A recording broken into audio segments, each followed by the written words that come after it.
Muy buenos días, hermanos. Abran sus Biblias, por favor, en Apocalipsis capítulo 15. Y en esta mañana vamos a concentrarnos a meditar en el versículo 3 y versículo 4, específicamente en el canto de los creyentes o de la multitud que está alrededor del trono que entonan en este capítulo. El versículo dice: grandes y maravillosas son tus obras, Señor Dios Todopoderoso. Justos y verdaderos son tus caminos, Rey de los santos. ¿Quién no te temerá, oh Señor, y glorificará tu nombre? Pues solo tú eres santo, por lo cual todas las naciones vendrán y te adorarán, porque tus juicios se han manifestado. Tenemos en esta mañana un contenido muy robusto para analizar. Un texto muy amplio, muy profundo y con grandes verdades. Es uno de los cánticos con más contenido en la Escritura.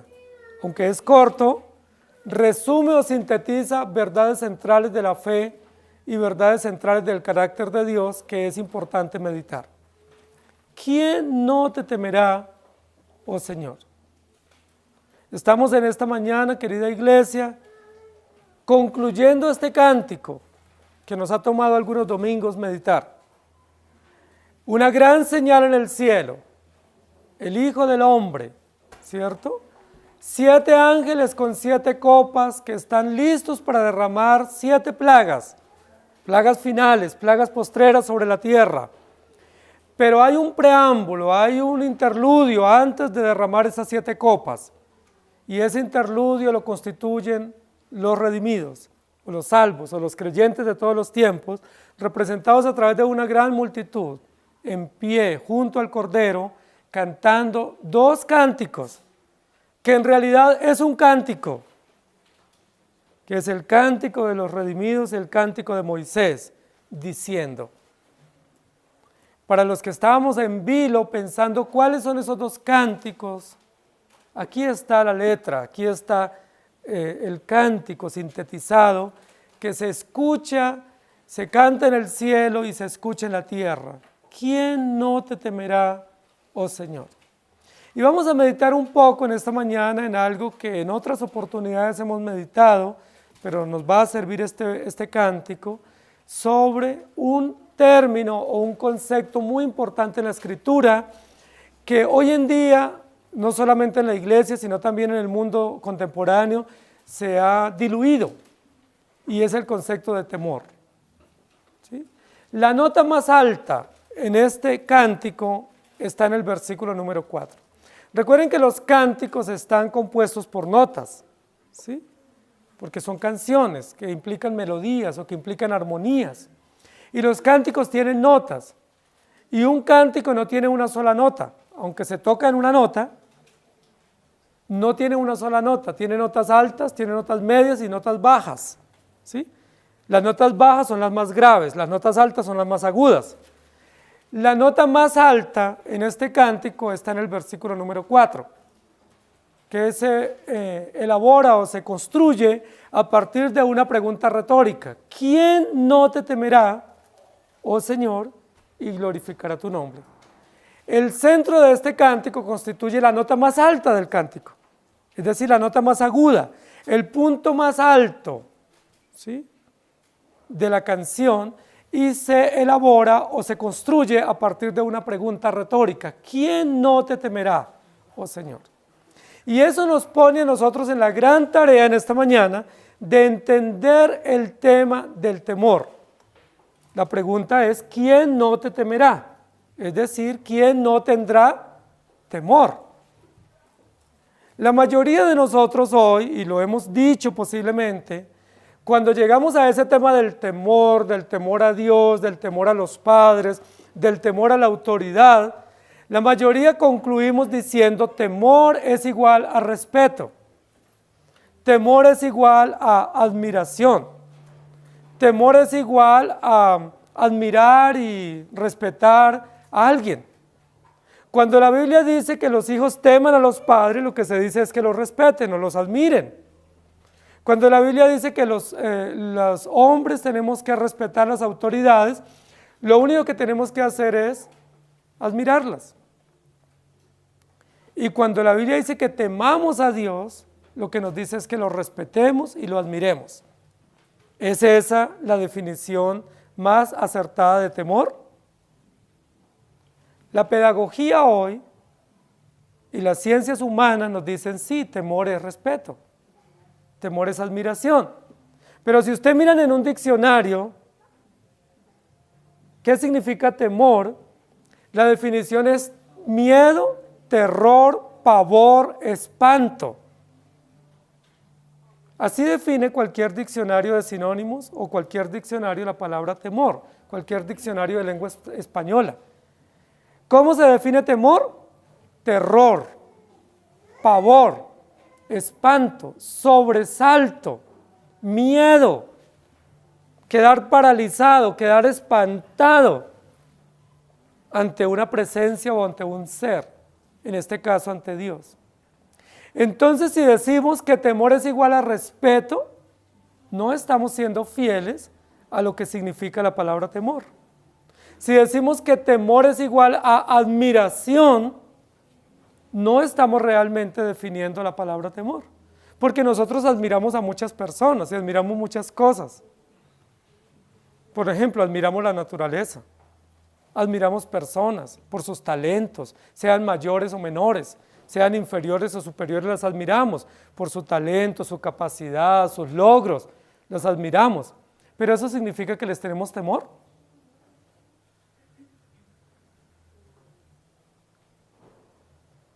La palabra temor tiene que ser definida como es decir, como miedo, como terror.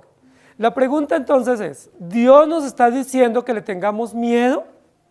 ¿Que le tengamos terror? ¿Que temblemos ante Él? ¿Que nos espantemos ante su ley, ante su presencia? Muchos dirían, no, absurdo, Dios es Dios de amor. Él es un Dios compasivo, generoso, bondadoso. Él es muy chévere. Los jóvenes dirían, Él es muy bacano. Imposible que le tengamos miedo y terror. Lo que nos dice aquí es que lo admiremos y que veamos cuán majestuoso es. Pero no es eso lo que la Biblia dice. Y aquí nuestro interés, nuestro esfuerzo cada día es ser fieles a las Escrituras. Y para ser fieles a las Escrituras tenemos que decir que temor es igual a pavor. Por eso la nota más alta del cántico de los redimidos es: ¿quién no te tendrá miedo? ¿Quién no se espantará y tendrá terror ante su presencia?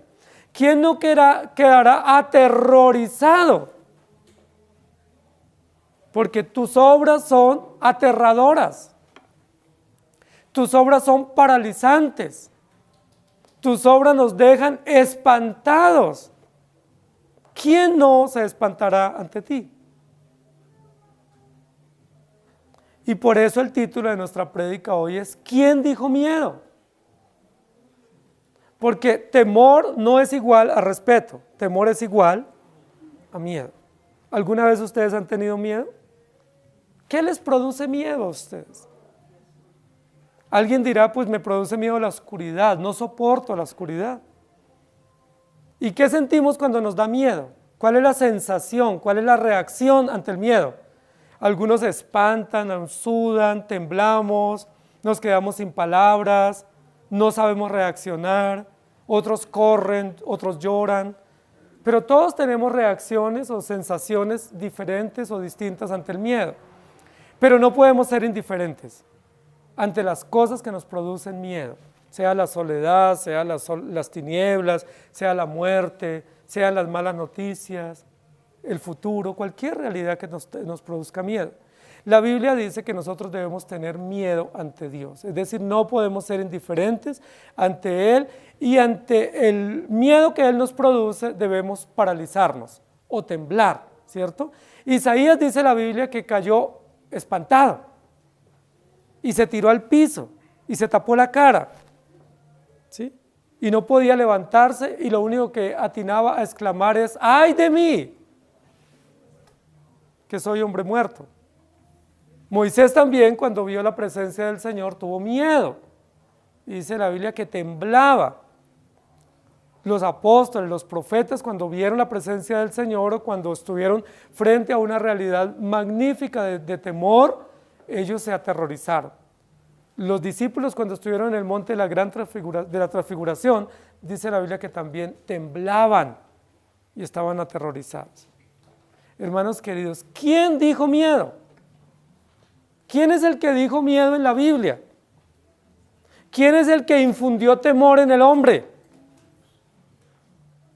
El miedo no lo inventamos nosotros. Y muchos dicen que el miedo es consecuencia propia del pecado. Pero realmente el temor es parte del diseño de la ley de Dios para producir en el hombre y en su creación. ¿Por qué el hombre teme? Porque el hombre es finito, porque es frágil y además de eso, porque es pecador. Entonces toda la creación que es magnífica y extraordinaria nos produce a nosotros temor. Solo un trueno fuerte nos da temor. Solo una tempestad, un invierno prolongado, una tormenta nos produce temor, nos produce angustia, nos produce terror y a veces no sabemos qué hacer. El cántico en esta mañana dice, ¿quién no te temerá, oh Señor? Y yo quiero que nosotros pensemos en esta mañana que la Biblia sí nos habla de miedo y de terror. No es un libro de terror, es un libro que nos habla del plan de redención, pero en medio de las líneas del plan de redención implícitamente nos describe el temor, es decir, el miedo y el espanto que debe producir Dios en nosotros y que su ley debe producir en nuestra vida. Deuteronomios capítulo 10, versículo 12 dice, ahora pues, Israel, ¿qué pide Jehová tu Dios de ti? Sino que temas a Jehová tu Dios, que andes en todos sus caminos y que lo ames y sirvas a Jehová tu Dios con todo tu corazón y con toda tu alma. Una de las situaciones que enfrentamos hoy los padres es que nuestros hijos no nos obedecen. Y una razón por la cual no nos obedecen es porque no nos tienen miedo. Algunos de ustedes, padres adultos, saben que le tenían miedo a los papás. Y como les tenían miedo, ¿qué hacían? Obedecíamos porque sabíamos que habían consecuencias severas. Que no era simplemente porque no lo hiciste, sino que había una consecuencia severa. Y esa consecuencia de castigo, de disciplina, de corrección, de humillación pública nos hacía correr a obedecer. Los que somos adultos, generalmente en la época de nuestra crianza no podíamos decir a nuestros padres espere, ¿sí? O más tarde, o después. Había que obedecer porque le teníamos miedo literalmente a nuestros padres. Y esa disciplina, aunque tuvo excesos y hubo errores, pues hubo un resultado y fue que nosotros aprendimos a temer a nuestros padres, a saber que lo que ellos decían había que hacerse y a saber que lo que ellos nos ordenaban teníamos que cumplirlo. Hoy en día nuestros hijos no nos obedecen porque no nos tienen temor. La pregunta es, ¿será que ese mismo principio lo estamos traduciendo también al Evangelio? ¿Será que pensamos que a Dios le podemos poner plazos y no obedecerle simplemente porque Él es un Dios bueno y compasivo? Es muy probable que sí. Que muchos de nosotros pensemos que no hay que tenerle miedo a Dios, sino simplemente admirarlo. Pero la Biblia dice, tema a Dios, es decir, ténganle miedo y obedézcanle. Ténganle terror y sométanse a sus mandamientos. Espántense cuando Él habla y dobleguen todo su corazón y su alma ante sus mandatos. ¿Por qué? Porque hay consecuencias y porque Él es fuego consumidor. Hay tres razones o tres motivos que se definen aquí en este cántico por los cuales debemos tener miedo a Dios o por los cuales hay que temer a Dios. Y por eso el cántico pregunta, ¿quién no te temerá? Es decir, ¿habrá algo o habrá alguien en la creación de Dios que no tema a Dios? ¿O que no tenga que doblegarse ante Dios? Es probable que muchos digan, yo no le tengo miedo, pero ante una circunstancia adversa tendrán que rendirse y doblegarse ante Él. Lo primero que nos dice el cántico es, grandes y maravillosas son tus obras, Señor Dios Todopoderoso. grandes y maravillosas. Lo primero que describe este cántico es la magnitud o la grandeza o lo extraordinario de las obras de Dios. Cuando dice grande y maravillosas son tus obras, describe algo magnífico. ¿Qué es algo maravilloso? ¿Qué sería algo sinónimo? ¿Cuáles serían sinónimos de algo maravilloso? Estupendo, extraordinario, asombroso, ¿sí? Enorme, ¿sí? Donde uno queda extasiado, estupefacto, paralizado, viendo esa obra o viendo ese hecho. El cántico dice, grandes y maravillosas son tus obras. ¿A qué se refiere propiamente este cántico? Podríamos decir que se refiere a dos cosas. Primero, a la creación de Dios, a los hechos naturales, que no son naturales, sino que son sobrenaturales de la creación de Dios. Cuando nosotros vemos la creación, el mar y todas las condiciones de la creación, el universo entero, nos damos cuenta que el universo es maravilloso, es enorme, es infinito, y que el universo en sí es una obra grandísima y maravillosa, es decir, estupenda. Los más grandes científicos no han podido descifrar el universo. Los más grandes pensadores e investigadores del cosmos no han logrado llegar a encontrar un lugar límite en el universo, porque ellos lo único que terminan diciendo, el universo es enorme y es maravilloso, ¿sí? Ellos se sostienen por muchos años en teorías diciendo, el universo no fue creado, el universo existe de la nada, ¿sí? O el universo viene de la casualidad, o tiene una causa primera que no la conocemos, ¿sí? O tiene una mano, o tiene un hecho que no lo conocemos, un eslabón, un hecho, una causa primera, alguien que dio la orden, ¿sí? Sin embargo, ellos afirman en decir que el universo viene de la casualidad, ¿sí? Que la materia se originó por casualidad. Pero cuando ellos mismos analizan el universo, se dan cuenta que el universo es supremamente maravilloso.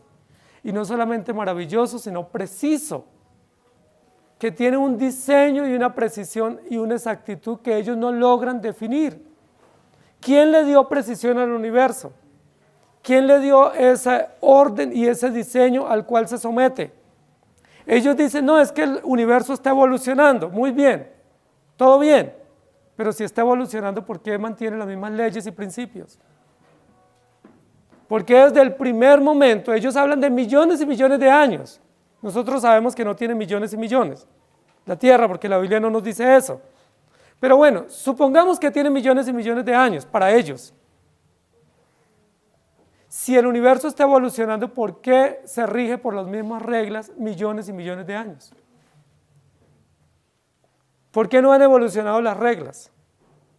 ¿Por qué no han evolucionado los movimientos, el diseño? Eso sería un buen argumento para aquellos que hablan de la evolución. Porque si está evolucionando, debieran evolucionar los principios, las reglas y los estados de la materia. Pero no evoluciona, se mantiene igual por los millones y millones que ellos afirman. Lo único que podemos decir es, grandes y maravillosas son tus obras. ¿Quién creó el universo? Dios. ¿De dónde lo creó? De la nada, dice la Biblia. Simplemente dio su orden o dio su palabra y las cosas fueron.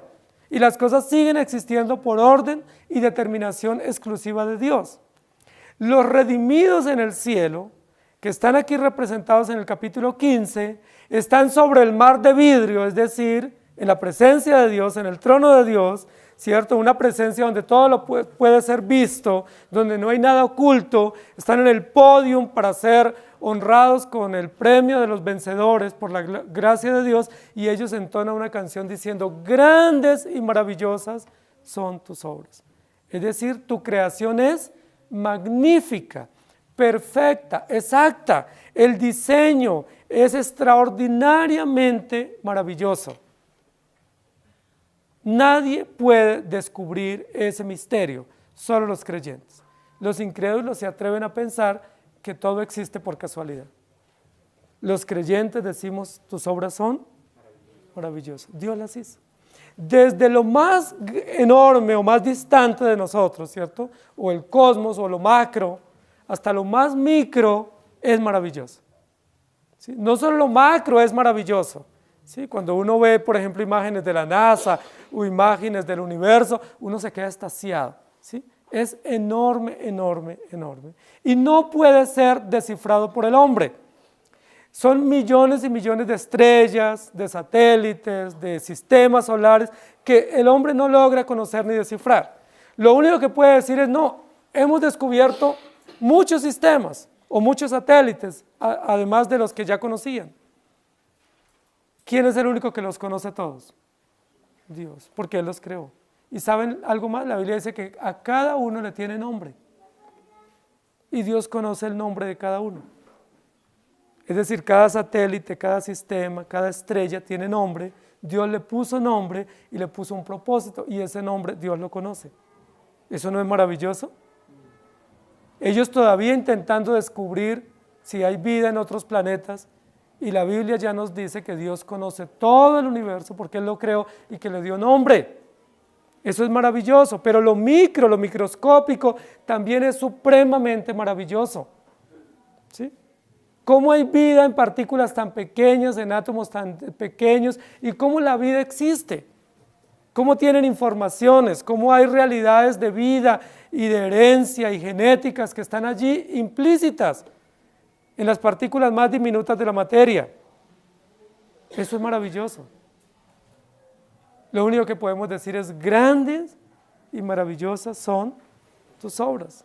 Recuerden que este cántico fue hecho de muchas partes del Antiguo Testamento. Es algo así como una recopilación de hechos históricos del Antiguo Testamento.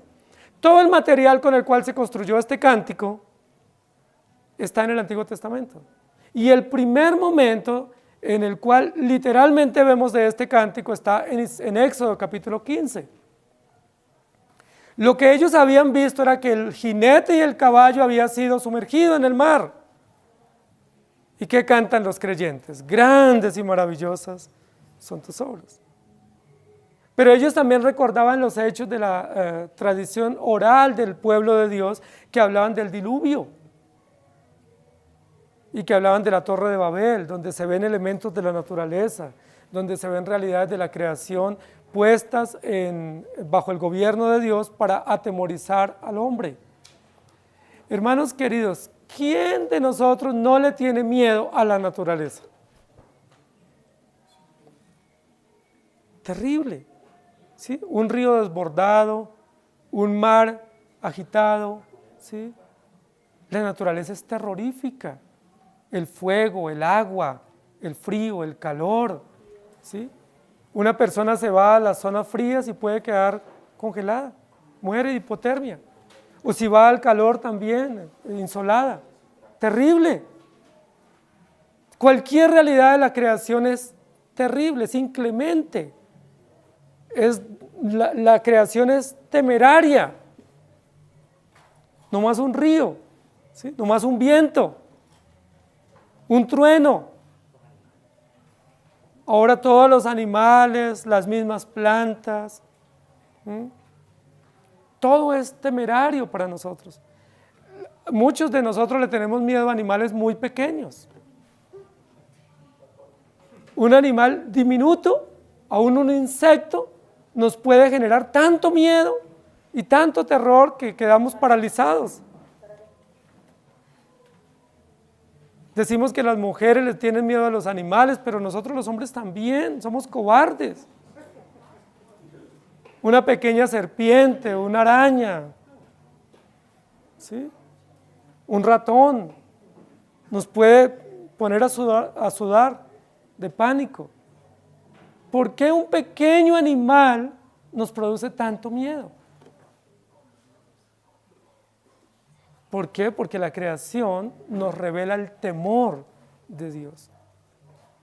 La misma creación, cada parte de la creación, cada elemento de la creación no es benéfico o benévolo con el hombre, sino que nos produce temor. Y Dios así lo hizo. Dios hizo su creación para que nos produzca miedo, pero ese miedo nos dirija ¿a quién? al Creador, no al animal. Cuando usted le tiene miedo al animal, lo que tiene que decir, ese animal lo creó Dios. Dios existe. Porque hoy en día se habla de fobia, ¿cierto? Y cada fobia o cada miedo a un animal tiene su propia fobia o su propia categoría médica, ¿sí? Psicológica. Terrible, ¿cierto? Entonces hoy en día existen tantas fobias. La Biblia lo que dice es, Dios hizo su creación que es maravillosa, estupenda, tiene un diseño hermoso, pero revela el carácter de Dios. ¿Qué nos revela la creación? La precisión de Dios, la exactitud de Dios, la magnitud de Dios, lo maravilloso de Dios, pero también, ¿qué más nos revela la creación? El temor. O si no, váyanse a una casa a vivir solos en el campo, a ver si soportan. O no paguen la luz y quédense en tinieblas a ver si soportan las tinieblas. O váyanse a una montaña y quédense allá y hagan su dormitorio. A ver si alguien quiere vivir allá así, ¿no? Ir al mar es bueno, pero en paseo, y con buena compañía, y con buena seguridad. Pero solito en alta mar, imposible. ¿Sí? O a la cordillera, ir a explorar o a ir a hacer caminatas es bueno, pero solo en la montaña nadie se quedaría. No somos capaces, porque nos da temor. Hermanos queridos, la creación tiene un propósito en su diseño, que nos dé temor, y que ese temor nos dirija a Dios y que podamos cantar, grande y maravillosas son tus obras, ¿quién no te temerá? Hermanos queridos, esa creación tan hermosa, que no solo revela belleza y hermosura y diseño, también revela miedo. Miedo. La Biblia dice que cuando Moisés vio y el pueblo de Dios vio que el monte Sinaí humeaba, ¿qué sintieron? Miedo, terror, ¿sí? Terror. La creación en sí misma produce miedo. Job 26:14 dice, he aquí estas cosas son solo los bordes de sus caminos, la orillita, el canto. Y cuán leve es el susurro que hemos oído de él, pero el trueno de su poder, ¿quién lo puede comprender? ¿No les ha dado miedo cuando hay un trueno fuerte? ¿O una tormenta o una lluvia interminable? Todos sentimos miedo. Dice Job, eso es solo el borde, eso es solo la pequeña orillita, es solo el decorado de la gran justicia de Dios y del temor que nos infunde Él, y la creación lo revela. Salmo 57:5 dice, exaltado sea sobre los cielos, oh Dios, sobre toda la tierra sea tu gloria. Y Salmo 92:5, cuán grandes son tus obras, oh Jehová, muy profundos son tus pensamientos.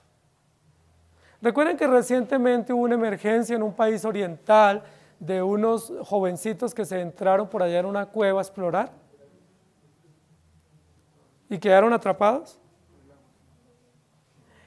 El problema no fue que quedaron atrapados. El problema es que nadie se explica por qué en esa época del año hubo lluvia y se inundó esa caverna o ese camino.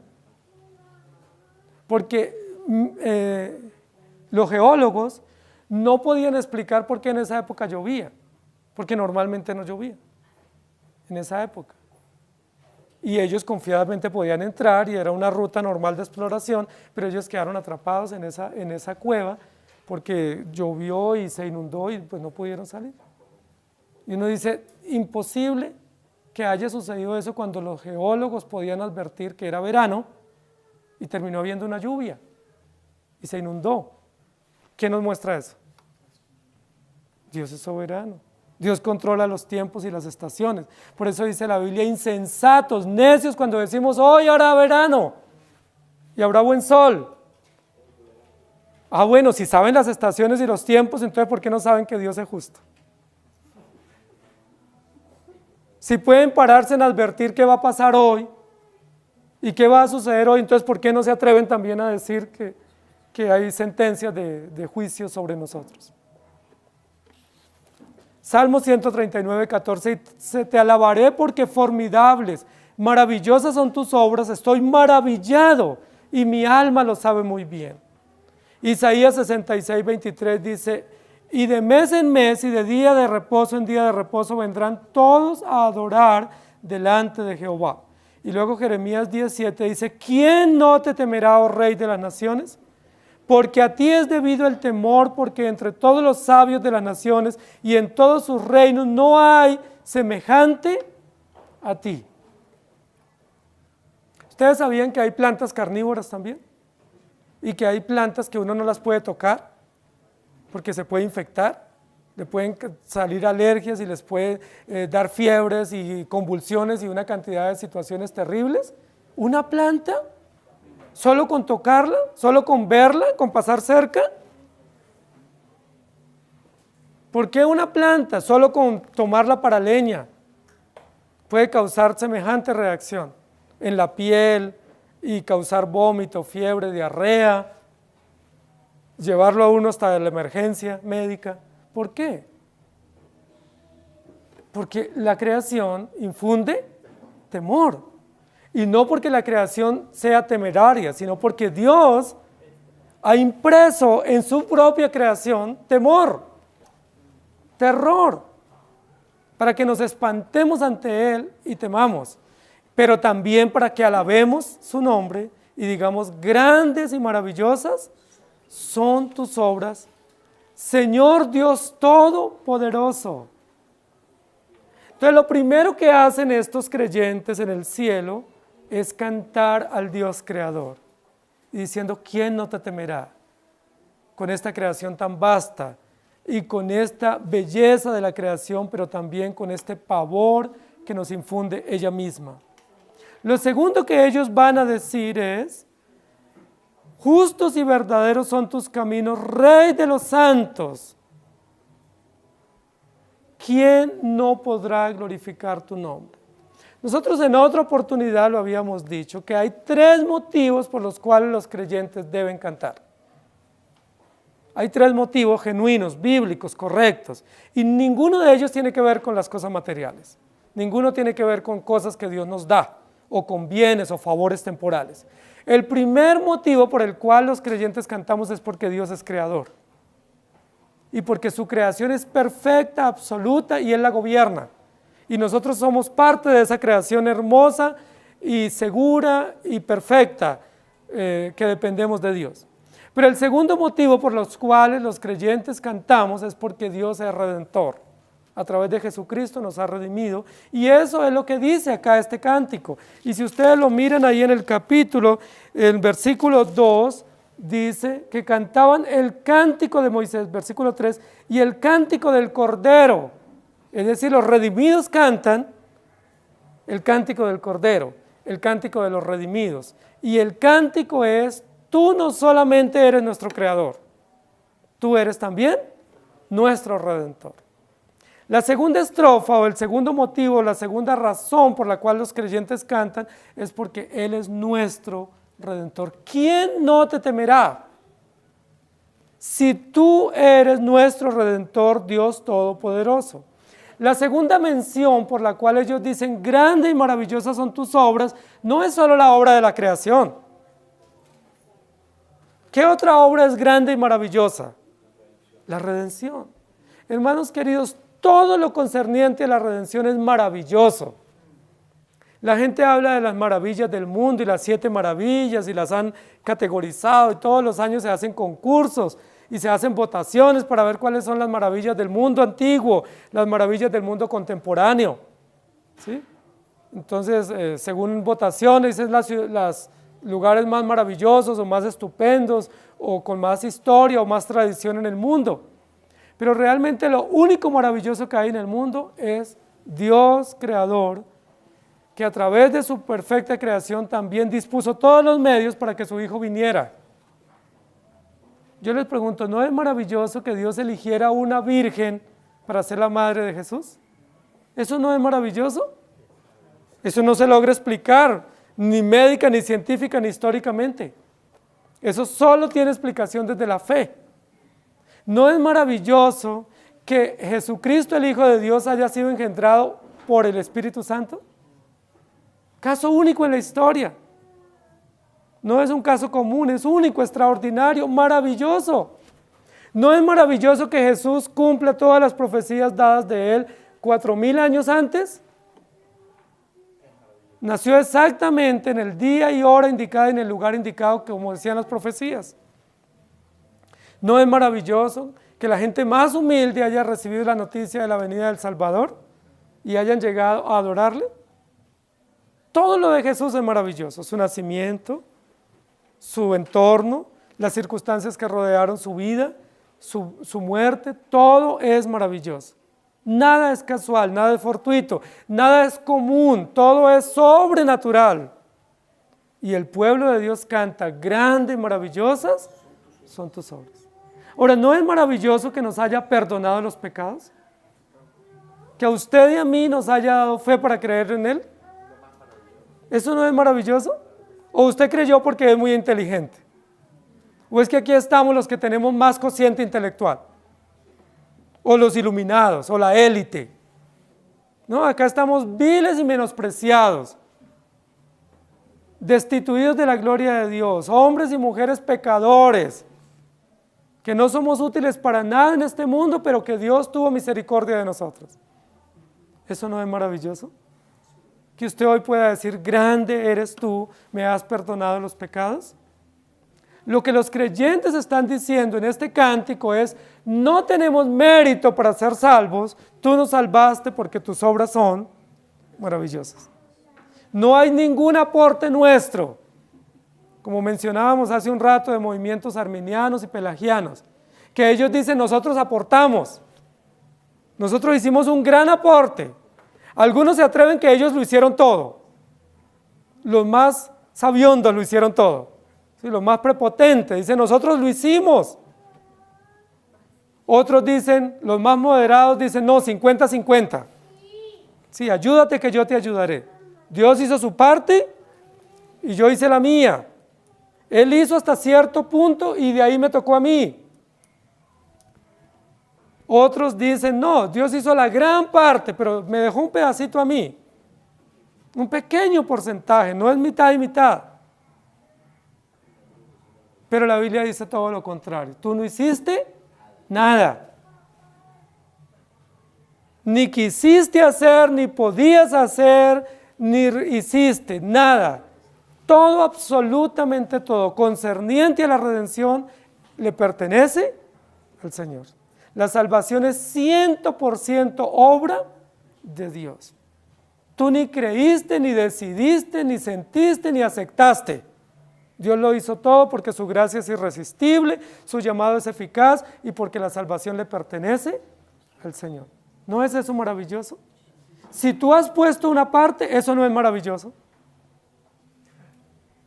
Si tú pusiste un porcentaje, eso ya no es maravilloso, ya deja de ser maravilloso. Ya es tu obra la que tiene que ser premiada. Pero aquí estos cantantes, este grupo, esta coral en el cielo, dice, grande y maravillosas son tus obras, no dice son nuestras obras. No hay un trabajo compartido aquí. No hay una misión con ayuda nuestra. Dice, son tus obras, tú eres el único, nosotros cantamos solo a ti. Y nosotros por gracia y por la fe que nos has dado reconocemos tus obras, no nuestras obras. Grande y maravillosas son tus obras, justos y verdaderos son tus, no nuestros caminos. Los pronombres que se usan aquí son pronombres muy claros para definir quiénes cantan y a quién cantan y por qué lo hacen. Nosotros, salvos por gracia, cantamos solo a ti, porque son tus caminos, son tus obras, es tu nombre el que es enaltecido. Hermanos queridos, este pueblo reunido reconoce que la salvación es maravillosamente dada por Dios. Para nosotros aquí no hay nada más maravilloso que ser llamados hijos de Dios. No hay nada más maravilloso que tener un Padre bueno, justo y eterno como Dios. Para nosotros no hay nada más maravilloso que disfrutar del perdón de nuestros pecados. Es maravilloso y por eso cantamos: grandes son tus obras y maravillosos. ¿Quién no te temerá? ¿Quién no reconocerá de los creyentes que Dios le ha perdonado sus pecados? ¿Habrá algún creyente verdadero que ante su palabra no se rinda? Imposible. ¿Habrá algún creyente que aún en su pecado se muestre insolente y diga: no me importan las cosas de Dios? Aún el creyente en su pecado reconoce que Dios es su Señor. Aún en su pecado. Aún en su pecado se humilla y dice: Señor, ayúdame. Ten misericordia de mí. Porque ¿quién no te temerá si hemos sido salvados por un Dios extraordinario y por el único Señor? Grande y maravillosas son tus obras. Éxodo capítulo 15, 11 dice: ¿quién como tú, oh Jehová, entre los dioses? ¿Quién como tú, magnífico en santidad, terrible en maravillosas hazañas, hacedor de prodigios? Cuando el texto dice algo maravilloso, nosotros lo entendemos distinto, porque para nosotros lo maravilloso es lo hermoso y lo estéticamente agradable a nuestra vista. Eso es lo maravilloso. ¿Sí? Una obra, una escena, un diseño perfecto, eso es lo que nos parece maravilloso. Nos quedamos ahí como extasiados viendo en una obra de arte o en un museo, o ante un gran relato histórico de una hermosura de la creación. Pero aquí maravilloso no se refiere a eso. Aquí maravilloso tiene que ver con algo que infunde miedo. Es decir, que es tan extraordinario que nos aterroriza. Es tan perfecto, tan organizado, tan hermoso, que nosotros temblamos. Porque quien está detrás de esa obra o de ese hecho no es nada más ni nada menos que nuestro Señor. Aquí se reconocen los hechos, pero se le canta al autor de los hechos. ¿Sí? Se reconocen las obras extraordinarias, pero se canta al autor de esas obras, que es el Señor. No se le rinde culto a las obras o a los hechos. Eso es importante. ¿Sí? Recuerden que hay religiones paganas que le rinden culto a los hechos históricos o a las obras de la creación y no al Creador. Y el Señor lo denuncia en Romanos capítulo 1. Dice: viendo los hechos de Dios, no se rindieron ante Dios, sino que más bien se rindieron ante las cosas creadas, aún ante cuadrúpedos y reptiles y volátiles. Y otros hicieron imágenes. Recuerden que el versículo anterior dice: estos creyentes no se rindieron ante la bestia, ni la imagen de la bestia, sino que reconocieron quién es el autor de todos esos hechos. Y le cantaron a él. Grande y maravilloso. Deuteronomios 32:4 dice: Él es la roca cuya obra es perfecta, porque todos sus caminos son rectitud. Dios de verdad y sin ninguna iniquidad en él, es justo y recto. Maravilloso Dios. Y luego en Apocalipsis 4:6 dice: y los 4 seres vivientes tenían cada uno 6 alas, y alrededor de ellos y por dentro estaban llenos de ojos, y no cesaban día y noche de decir: Santo, Santo, Santo, es el Señor Dios Todopoderoso, el que era, el que es y el que ha de venir. Eso es maravilloso. Su santidad, su perfección, su justicia, su redención. Pero hermanos queridos, hay un tercer hecho por los cuales los creyentes cantan. Y el tercer hecho o el tercer aspecto por los cuales los creyentes cantamos es porque Dios es justo. Y noten que en este cántico se exalta mucho la justicia. Justos y verdaderos son tus caminos, por lo cual todas las naciones vendrán y te adorarán, porque tus juicios se han manifestado. Pero también implícitamente la palabra grandes y maravillosas obras implica justicia. Y también la pregunta retórica: ¿quién no te temerá? Implica justicia. Hermanos queridos, el canto de los redimidos tiene que ver con la pregunta del quinto sello. Señor, ¿hasta cuándo? Y la respuesta es, grande y maravillosas son tus obras, tú eres nuestro juez justo, es decir, tú eres el vengador, ¿sí? Tú eres el que vengas todas las injusticias que se hacen contra ti, pero también contra tu pueblo. Tus juicios se han o se están manifestando o se seguirán manifestando. ¿Recuerdan cuál es el preámbulo de esta canción? 7 ángeles en pie, con 7 copas o 7 tazas llenas de la ira de Dios, que se llaman o se denominan las 7 plagas. Imagínense ustedes allí cantando en pie y alrededor de ustedes o junto a ustedes 7 ángeles con 7 copas de plagas.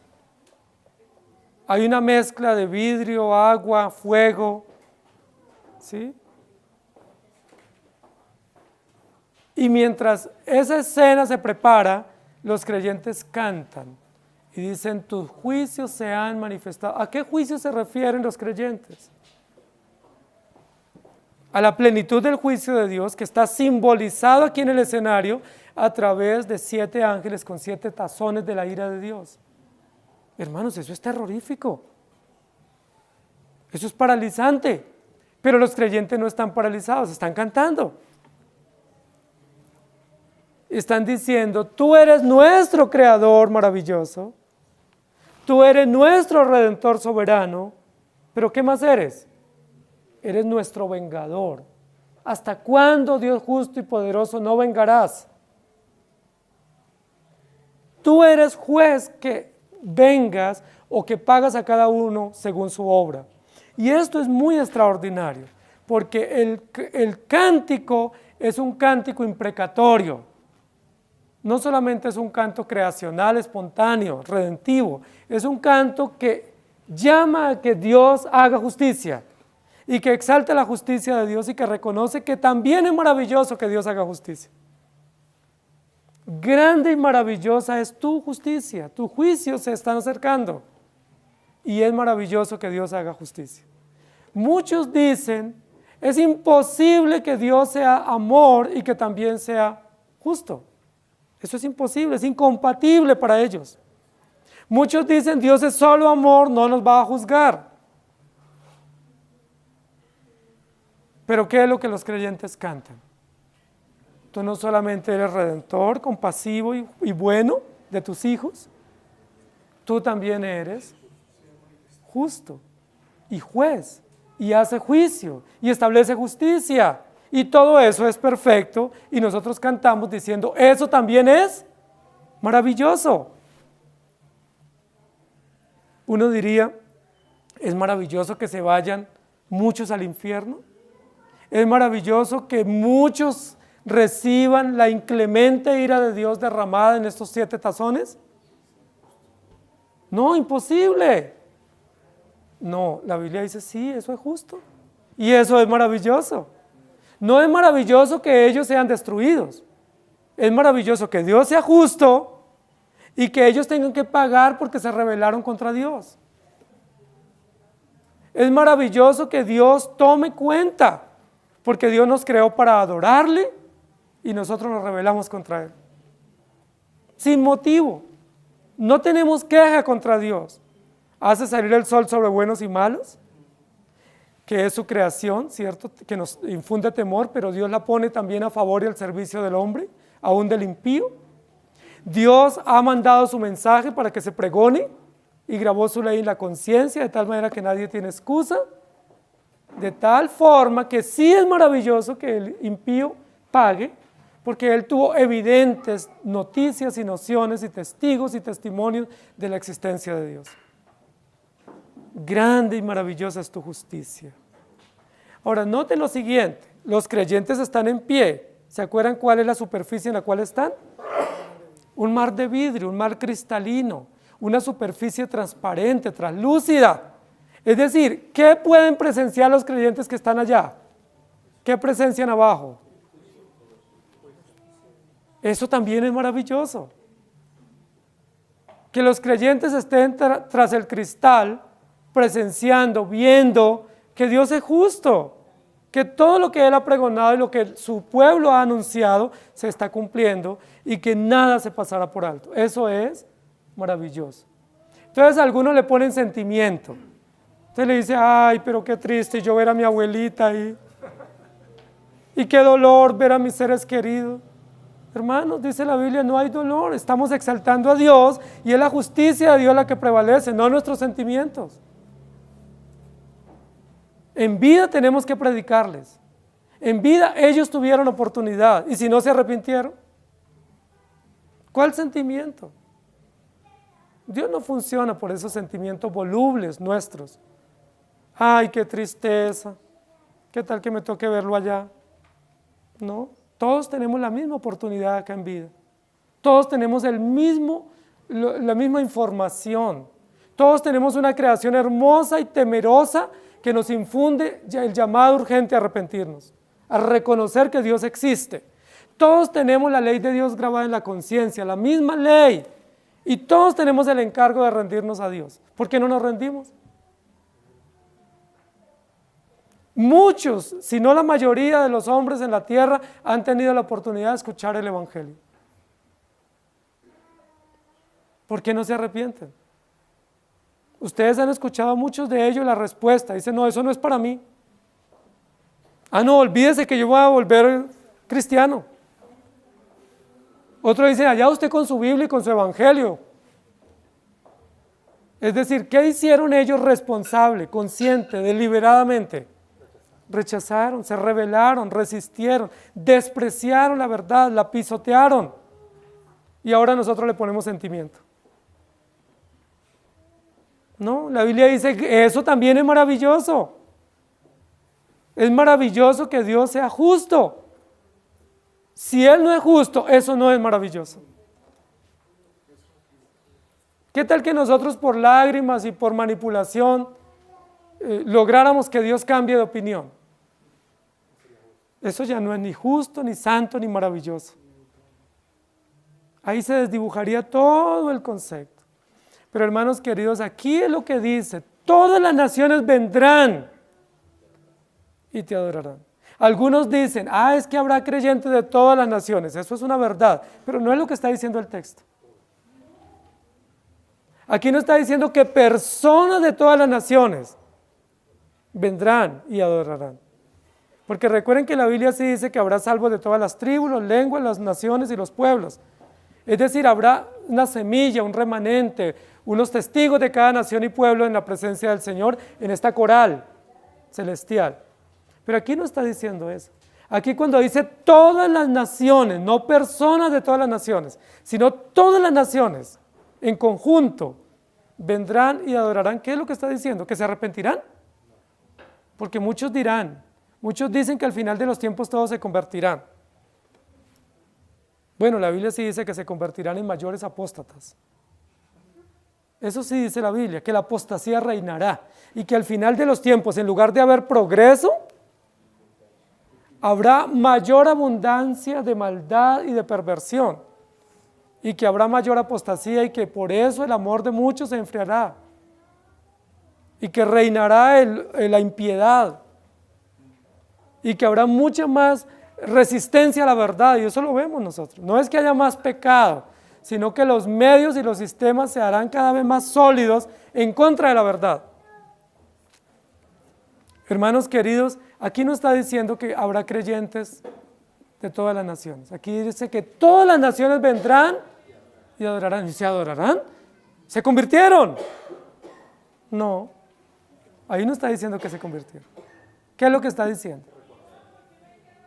Aquí no está diciendo que ellos adorarán diciendo, Señor, gracias por salvarnos. Aquí lo que está diciendo es que ellos tendrán que doblegarse ante Dios. Dios los doblegará.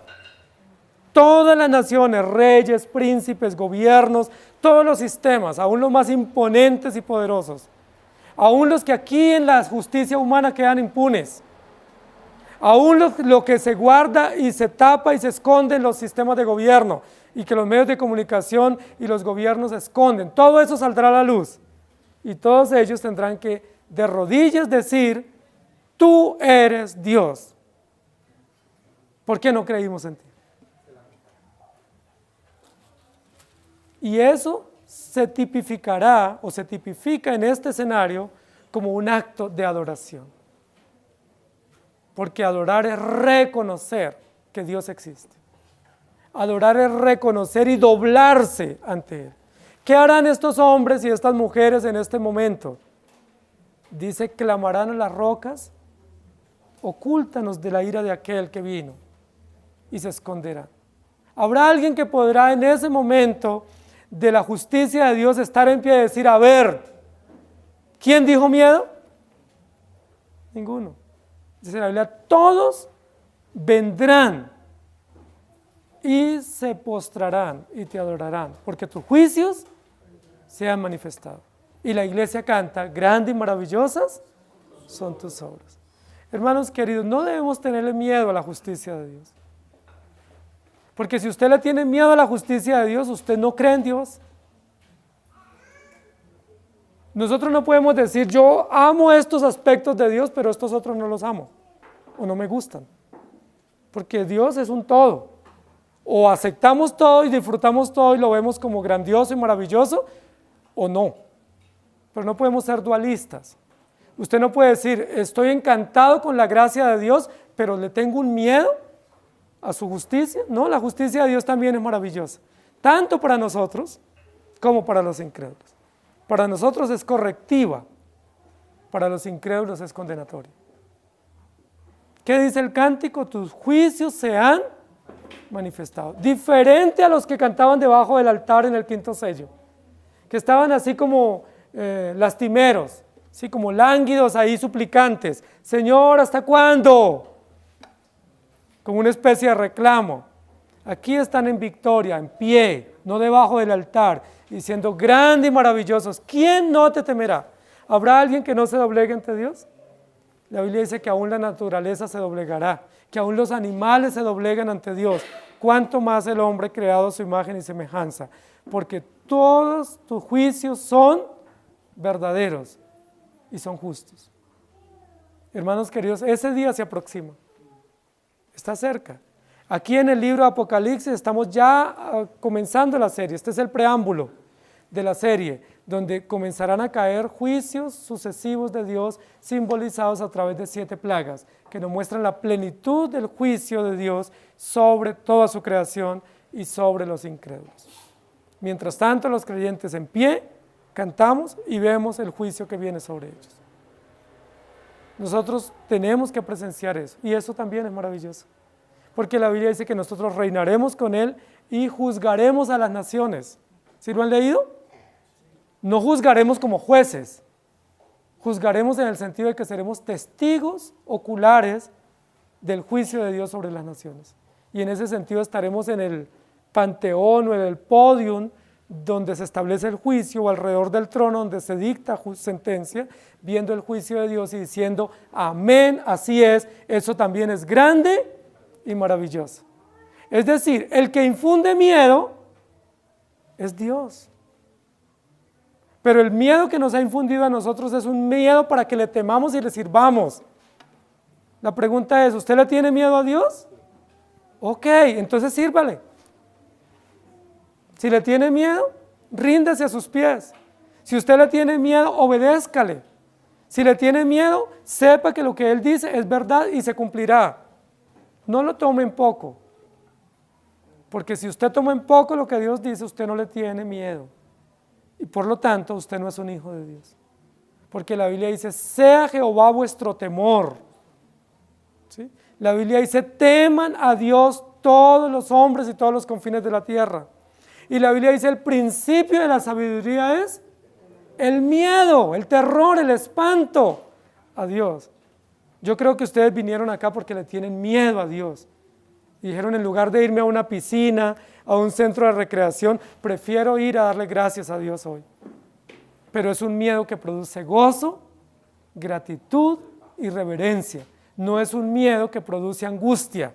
El miedo del creyente, el temor del creyente es lleno de paz y de armonía, lleno de esperanza y de consuelo, porque Dios está con nosotros. Amén. ¿Le tienen miedo? Yo también. Yo también le tengo miedo porque sé que Dios es veraz y que sus promesas se cumplen. Pero como yo le tengo miedo, todos los días le digo, Señor, ten misericordia de mí. Ayúdame. Ayúdame, Señor, porque yo no puedo. Tu creación me da testimonio, tu palabra me da testimonio, pero también la maldad de los incrédulos también da testimonio de que ellos no pueden pasar inmunes. Dios no puede ser indiferente a la maldad y al desprecio con el cual Él es sometido. Ustedes se han dado cuenta que fechas tan importantes que en el calendario se han incluido para reconocer al Señor, el mundo las ha paganizado. Porque realmente en el calendario se incluyó como el nacimiento, la celebración de la encarnación. Eso es bíblico, la encarnación. La encarnación es bíblica. Todos los detalles de la encarnación los tenemos nosotros. Pero ¿por qué la sociedad la ha paganizado y la ha vuelto una fiesta de mercado, de placer? Se le rinde culto a las fiestas, a los viajes, a la comida, a los postres, a un señor de barba blanca. Pero no hay temor. Yo estoy seguro que en la mayoría de los hogares de nuestra nación no se leyó la Biblia esta semana. Pero se celebró una fiesta que tiene que ver con verdades bíblicas. Pero no se leyó la Biblia, no se oró, no hubo perdón, no hubo reconciliación, no hubo temor. ¿Qué hubo? Fiesta y francachela. Eso nos muestra que el hombre está lejos de Dios. Porque aunque usan el nombre de Dios, ¿cierto? No le temen. Y recientemente se celebró otra fiesta que tiene que ver con un hecho bíblico, la muerte de los niños ordenada por Herodes, que es la muerte de los niños inocentes. Pero eso que es un hecho histórico real, que debiera infundirnos temor y terror, como un hombre tan patán, tan sanguinario, ordena la muerte de los niños para matar a Jesús, se volvió un día de burla, y un día de bromas, y un día de mentiras y de engaños, el día de los santos inocentes. No, es un día donde se reconoce en el calendario que se mataron niños inocentes, pero que la pretensión de este sanguinario era matar a Jesús. Pero si decimos el Día de la Madre, ese sí se celebra y se respeta. ¿Sí? El Día del Amor y la Amistad, ese sí se respeta. ¿Sí? El Día de la Raza se respeta. ¿Por qué no se respetan fechas que tienen que ver con el calendario, que están incluidas en verdades bíblicas o que están sustentadas en verdades bíblicas? ¿Por qué? Porque el hombre no le teme a Dios. Y como no le teme a Dios, pues vuelve guachafita todo lo que la Biblia dice. Y lo vuelve más bien una oportunidad para pecar más. Por eso nosotros predicamos lo que la Biblia dice: sea Jehová vuestro temor. ¿Quién no te temerá? Aquí se burlan, pero mañana, dice la Biblia, ya es tarde. Que el Señor tenga misericordia de nosotros. Y que ustedes y yo le tengamos temor a Dios.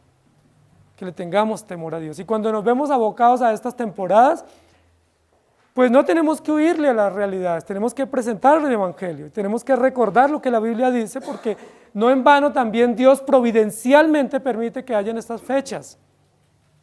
Y nosotros como iglesia tenemos que predicar el Evangelio y reconocer que sí Jesús nació, pero no se quedó niño. Y que Jesús sí nació, pero que aún el nacimiento es un anuncio del juicio que viene. ¿Sí?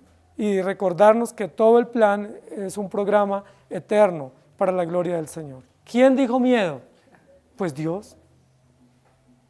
Dios dijo miedo y usted y yo debemos temblar. Señor, gracias por tu palabra. Grande y maravillosas son tus obras. Enormes, magníficas, estupendas, extraordinarias, sublimes, majestuosas. Todas las obras, no solo la creación, también la redención es magnífica y maravillosa, pero el juicio, ¿qué decir del juicio? Es maravilloso, extraordinario, perfecto. Nadie te va a poder acusar a ti de injusticia, nadie va a poder hacer un alegato, nadie va a poder hacer una apelación ante ti, nadie podrá decir: un momento, Tengo un argumento para apelar. Vamos a una segunda instancia, a una tercera instancia antes del fallo. Nadie, porque tu juicio es maravilloso. En primera instancia tú fallas y el fallo anticipado contra los incrédulos es condenación. El fallo anticipado para tu pueblo por tu gracia a través de tu muerte en la cruz es salvación. Lo sabemos porque tú eres justo y lo sabemos porque tu juicio es maravilloso. Ni los mejores abogados, ni los mejores bufetes de abogados podrán apelar ante el juicio tuyo contra ellos. Ninguno podrá ni siquiera atreverse a levantar la mirada. Ninguno ni siquiera se atreverá a entre líneas, entre dientes decir, así no es. Todos tendrán que postrarse ante ti.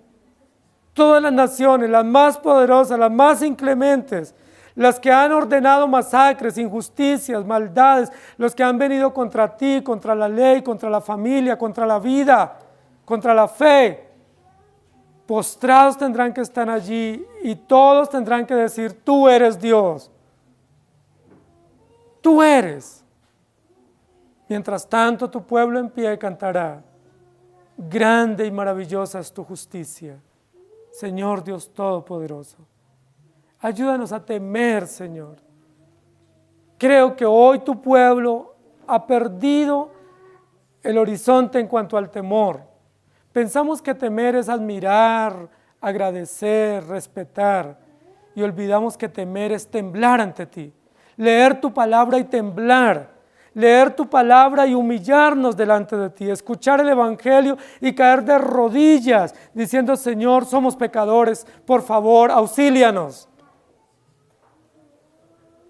Tomamos en poco tu palabra y ese es nuestro deber, esa es nuestra responsabilidad, humillarnos ante ti. Y hoy sea la oportunidad para decir, Señor, perdónanos, porque hemos tomado en poco tus mandamientos. Y tus hechos y tus verdades las pasamos por alto.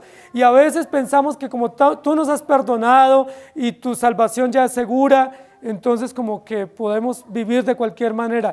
Inaudito ese pensamiento, porque tu palabra lo dice y el cántico hoy lo repite, tú eres santo y sin santidad nadie verá al Señor. Ayúdanos, Señor. No en nuestras obras ni en nuestras fuerzas, sino en la obra perfecta que ya comenzaste y que llevarás a perfección en tus hijos. Ayúdanos, por favor, auxílianos para que vivamos para ti y para que nos arrepintamos de nuestros pecados y no los consintamos. Ayúdanos a entender que aunque somos débiles, tú estás con nosotros y no hay que temer ni al mundo, ni a la carne, ni a nuestro propio corazón, porque tú estás con nosotros. Y tú eres la razón de nuestra victoria. Gracias te damos en el nombre de nuestro Salvador, Creador y Vengador, el Señor Jesucristo. Amén. El Señor les bendiga, hermanos.